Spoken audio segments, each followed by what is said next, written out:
China's water crisis from drought could trigger global catastrophe and food shortages.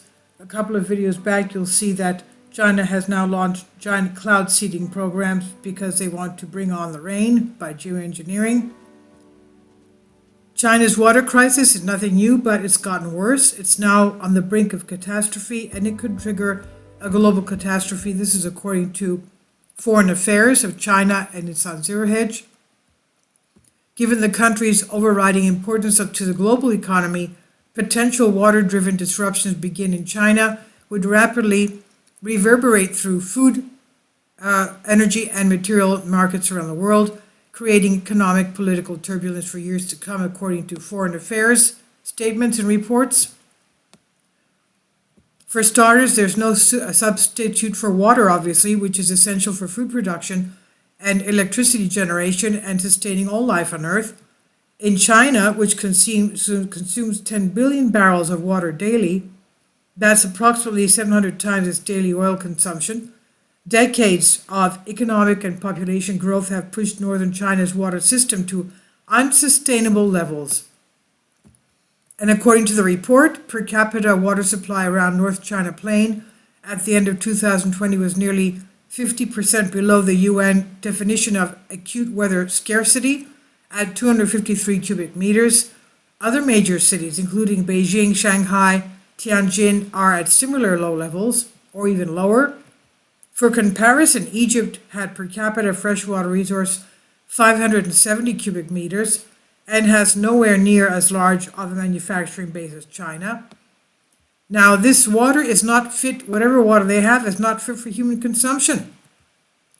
Also worrisome is that 19% of China's surface water is not fit for human consumption, according to China's Ministry of Ecology and the Environment. Roughly 7% was deemed unfit for any use at all. Groundwater was worse, at around 30% considered unfit for consumption and 16% unfit for any use.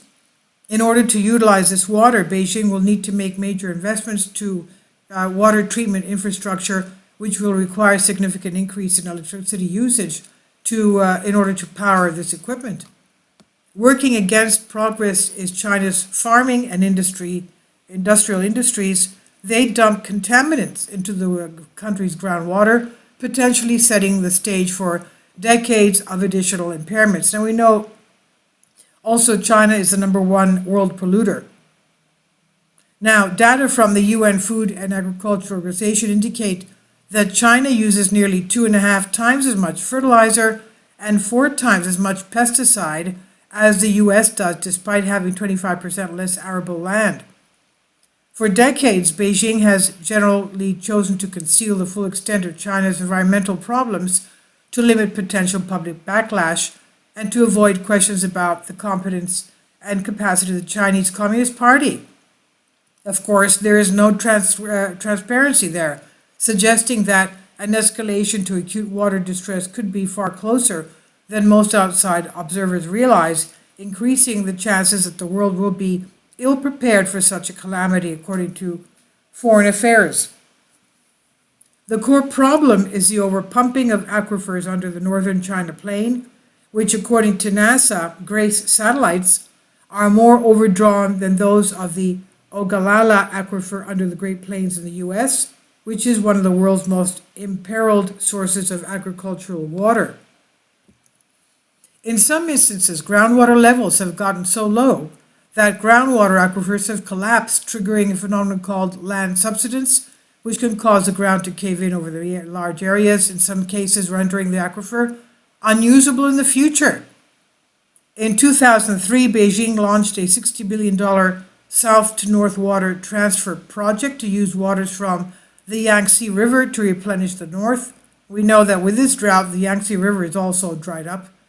Now, meanwhile, China has deployed cloud seeding technologies to lace the clouds with silver oxide or liquid nitrogen in order to stimulate rainfall.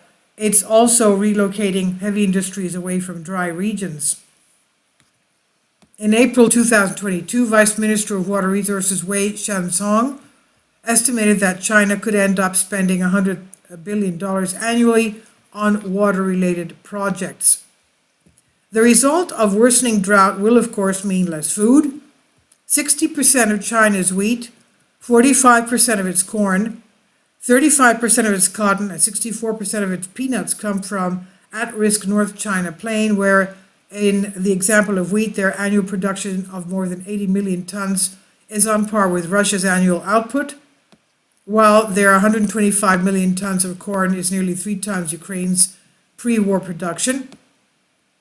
If the North China Plain suffers a 33% crop loss due to water insufficiency, China would need to import roughly 20% of the world's internationally traded corn and 13% of the world's wheat. So this is a shocking problem.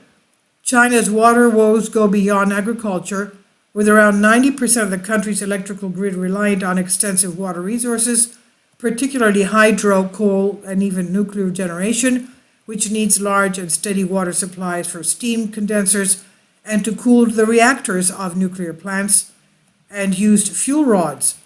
If China lost 15% of its hydropower production in any given year due to low water levels, it would have to increase electricity output via other means by any amount equal to what Egypt consumes in a year, something that only coal would be able to accomplish. Except the process of mining and preparing coal is also highly water intensive, and while seawater can be used to cool the limited coastal coal sources, much of the sooty resource is located inland and rely on groundwater, rivers, and lakes. And this is on Zero Hedge by Foreign Affairs. Please leave your comments. Thank you for your support. Kindly support my Patreon account. The daily posts are 5 videos daily, and they are totally different from what I have on my YouTube channel.